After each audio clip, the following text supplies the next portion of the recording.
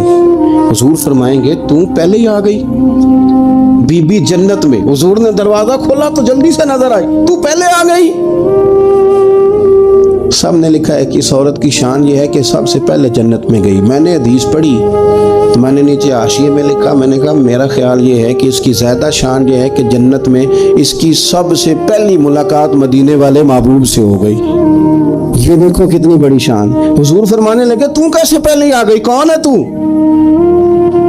وہ کہنے لگی حضور میں بیوہ ہوں, میرے بچے یتیم تھے, میں نے ان کی خاطر نہ بیٹھی رہی, میں نے نکاح نہیں کیا, میں نے ان یتیموں کی پرورش کی, بیوہ بن کے زندگی گزار دی, ان یتیموں کے لیے بیٹھی رہی. اس کو جائز ہے, یہ کر سکتی تھی, لیکن اس نے سوچا کہ میں ان کی نگہبانی یتیموں کے لیے بیٹھی رہی.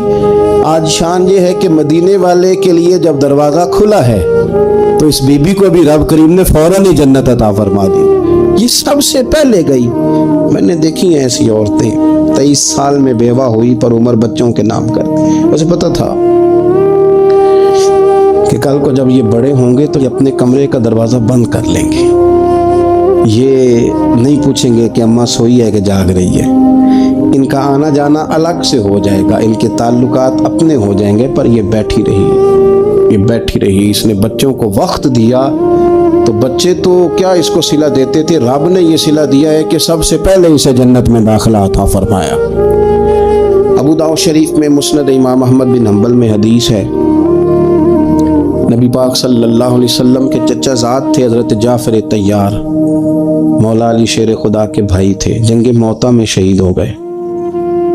وہاں سے کوئی خبر لے کے نہیں آیا, لیکن رب خبریں دیتا ہے نا اپنے حبیب. اللہ غیب کے خزانوں کی کنجیاں دیتا ہے اپنے محبوب کو.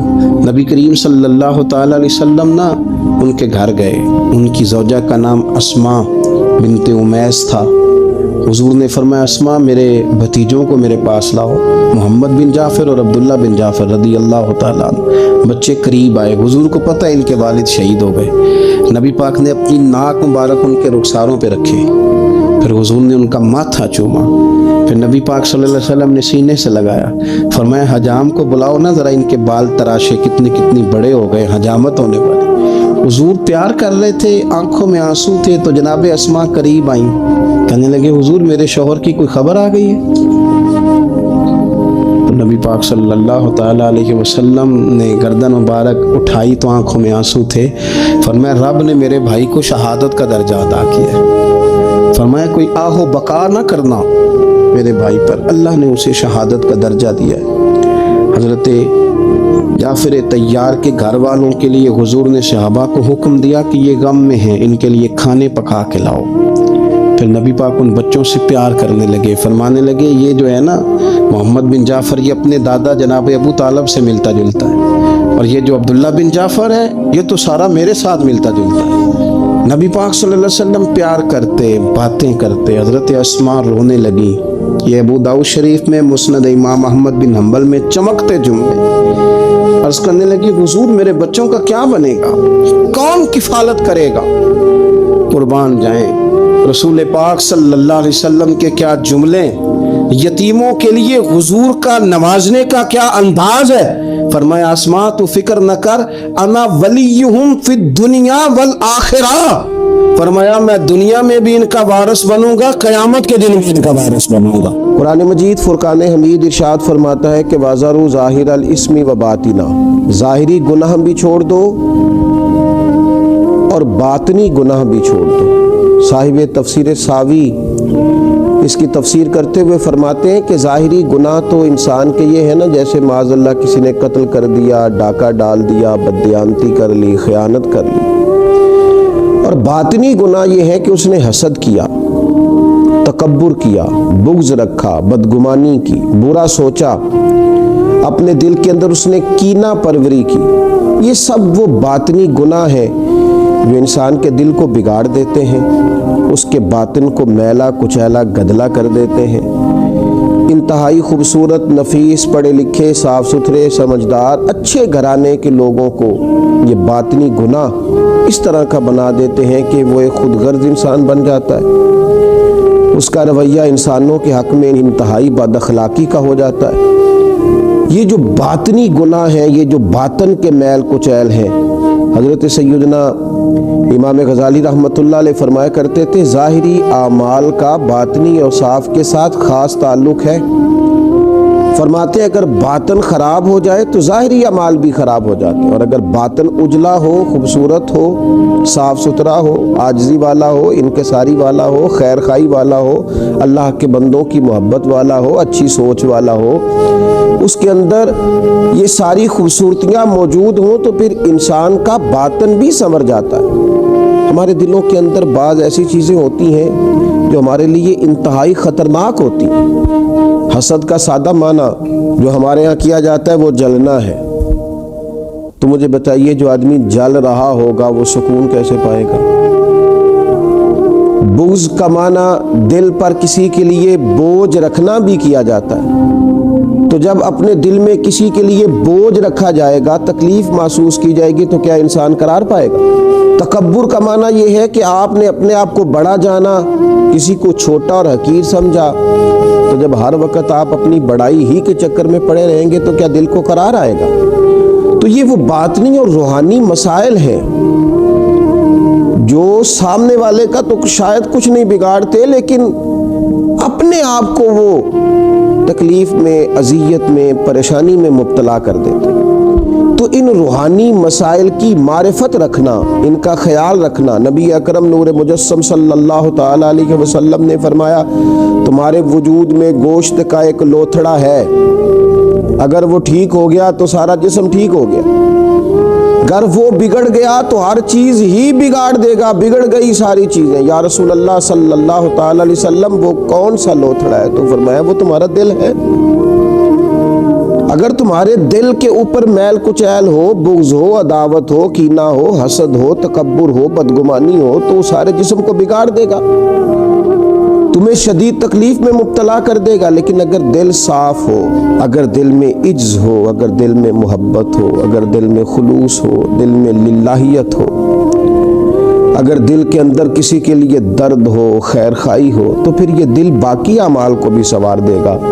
اسی لیے امام غزالی رحمۃ اللہ علیہ فرمایا کرتے تھے کہ دل ایک تنے کی طرح ہے، درخت کا جو تنا ہوتا ہے اس کی مانند دل ہے۔ اگر تمہارا دل صاف ہے تو پھر جو اوپر شاخیں لگیں گی تنے کے وہ بھی خوبصورت لگیں گی، پھول لگیں گے، پھل لگیں گے، توانائی ہوگی۔ لیکن اگر دل ہی بگڑ گیا ہے، پاک ہوئے تے پاک ہی ملدائی تے بنا پاکوں پاک نہیں ملدا، سارے جسم دے تون دے نالوں اکو تولے ٹکڑا دل دا۔ اور اقبال کہنے لگے دلے بیدار پیدا کر کہ دل خوابیدہ ہے جب تک، نہ تیری ضرب ہے کاری نہ میری ضرب ہے کاری۔ دل اگر صاف ہو، یہ جو باطنی ہمارے مسائل ہیں، یہ جو روحانی مسائل ہیں، جب تک ان کا ادراک نہیں ہوتا، اعلیٰ حضرت فاضل بریلوی رحمۃ اللہ علیہ فتاوی رضویہ شریف میں ارشاد فرماتے ہیں کہ جو مسائل ہیں نا علم قلب کے، دل کے جو مسائل ہیں، فرماتے ہیں یہ بھی فرض ہے ان کا سیکھنا بھی۔ کون سے مسائل؟ فرماتے ہیں جیسے تواضع سیکھنا، جیسے توکل سیکھنا، جیسے اخلاص سیکھنا، اس طرح باقی مسائل سیکھنا فرض ہے، یہ بھی سیکھنا فرض ہے۔ اور فرماتے ہیں جس طرح بہت سے حرام چیزوں کی معلومات ہونی چاہیے کہ یہ ٹھیک نہیں، یہ منع ہے، یہ درست نہیں ہے، اس سے اللہ رسول ناراض ہو جائیں گے، اسی طرح جو محرمات باطنیہ ہیں، یعنی تکبر ہے، ریا ہے، عجب ہے، حسد ہے، ان کی معلومات ہونا بھی ہر مسلمان کے لیے فرض ہے۔ اور پھر آگے چل کے آپ ارشاد فرماتے ہیں عظیم روحانی پیشوا سلسلہ قادریہ کے عظیم روحانی بزرگ اعلیٰ حضرت فاضل بریلوی رحمۃ اللہ علیہ ارشاد فرماتے ہیں جس طرح پنجگانہ نمازوں کی فرضیت جاننا ضروری ہے، اسی طرح حصول اخلاص کا علم ہونا بھی ضروری ہے، اس لیے کہ ہر عمل کی صحت، ہر عمل کا ٹھیک ہونا، اللہ کی بارگاہ میں قبول ہونا اخلاص ہی کی بنیاد پر ہے۔ اگر اخلاص کی معلومات ہی نہ ہوں گی تو یہ وہ روحانی مسئلہ ہے، یہ وہ روحانی مسئلہ ہے جو تمام اعمال کو ضائع کر دے گا، اکارت ہو جائے گی کی ہوئی ہر ایک نیکی۔ پھر آپ ارشاد فرماتے ہیں جس طرح حلال و حرام کا علم ہونا ضروری ہے، اسی طرح ریاکاری کا پتہ ہونا بھی ضروری ہے۔ فرماتے ہیں بڑے بڑے عابد ہیں، بڑی بڑی بہترین عبادت ہے، پر اپنے دکھاوے کی وجہ سے، ریاکاری کی وجہ سے اس عبادت کو ضائع کر لیتے ہیں۔ اعلیٰ حضرت فاضل بریلوی رحمۃ اللہ علیہ فرماتے ہیں جس طرح ظاہری اعمال، ان کے فرائض، سنن، واجبات کا جاننا ضروری ہے، اسی طرح انسان کے لیے خود بینی اور حسد کے مسائل کا جاننا بھی ضروری ہے، اس لیے کہ حسد تو اعمال کو کھا جاتا ہے جس طرح لکڑیاں کھا جاتی ہیں۔ یہ جو روحانی مسائل ہیں، یہ جو اندر پنپ رہے ہوتے ہیں، اور امام غزالی رحمۃ اللہ علیہ فرماتے ہیں اس میں تخصیص نہیں کہ یہ تکبر، حسد، بغض، عداوت صرف جہلاء میں ہوتا ہے، کہتے ہیں یہ پڑھے لکھے لوگوں میں بھی ہوتا ہے۔ اس میں تخصیص نہیں کہ یہ صرف غریبوں میں ہوتا ہے، یہ امیروں میں بھی ہوتا ہے، یہ صرف نادانوں میں نہیں ہوتا، سمجھدار لوگوں میں بھی ہوتا ہے۔ ان اعمال کا جاننا، ان کا حساب کرنا، یہ بڑا روحانی موسم ہے رمضان المبارک کا۔ اس مقدس موسم کے اندر جہاں ہم اپنے ظاہری اعمال پر توجہ دیں گے، جس طرح ہم اپنے نماز کو ٹھیک کریں گے، وضو کو ٹھیک کریں گے، جس طرح زکوٰۃ ادا کی جائے گی، اسی طرح روزہ ایک باطنی عمل ہے جو اللہ اور بندے کے درمیان راز ہے۔ تو روزے کے باطنی عمل کے ساتھ ساتھ ہم اپنے باقی اعمال پر بھی توجہ کریں کہ ہمارا دل کہیں حسد کا شکار تو نہیں، بغض کا شکار تو نہیں، عداوت کا شکار تو نہیں، بدگمانی کا شکار تو نہیں، عجب کا شکار تو نہیں۔ اگر دل کے اندر یہ ساری بیماریاں ہوں گی تو یاد رکھیے گا، سارے اعمال کے باوجود، ساری نیکیوں کے باوجود انسان نہ قرار پا سکے گا، نہ وہ نیکیاں اللہ کے حضور قبول ہوں گی، نہ اسے کوئی فائدہ ہوگا۔ اپنے ان روحانی مسائل کے حل کے لیے سب سے پہلے کوشش کی جائے، اپنے باطن سے ان قدورتوں کو، ان بیماریوں کو، ان چیزوں کو سب سے پہلے نکالا جائے۔ اگر دل صاف ہو جائے، دل پاک ہو جائے، دل طہارت والا ہو جائے، دل عاجزی والا ہو جائے، دل درگزر والا ہو جائے، دل خلوص والا ہو جائے، للہیت والا ہو جائے، دل اللہ کی محبت والا ہو جائے، رسول اللہ کی غلامی والا ہو جائے، تو پھر دل دریا سمندروں ڈونگے کون دلاں دیاں جانے، 14 طبق ساڈے دلے دے اندر اسی تمبو وانگو تانے۔ اور پھر تو کیفیت یہ ہو جاتی ہے کہ ہم نے دل میں سجا رکھی ہے تصویر یار۔ جب یہ ساری بیماریاں نکل گئیں، اب ہم نے دل میں سجا رکھی ہے تصویر یار، بس ذرا گردن جھکائی، دیکھ لی۔ اللہ تعالی ہمیں ان روحانی مسائل سے نجات عطا کرے اور ان بیماریوں سے شفا عطا کرے۔ آخر دعویٰ یعنی الحمدللہ رب العالمین۔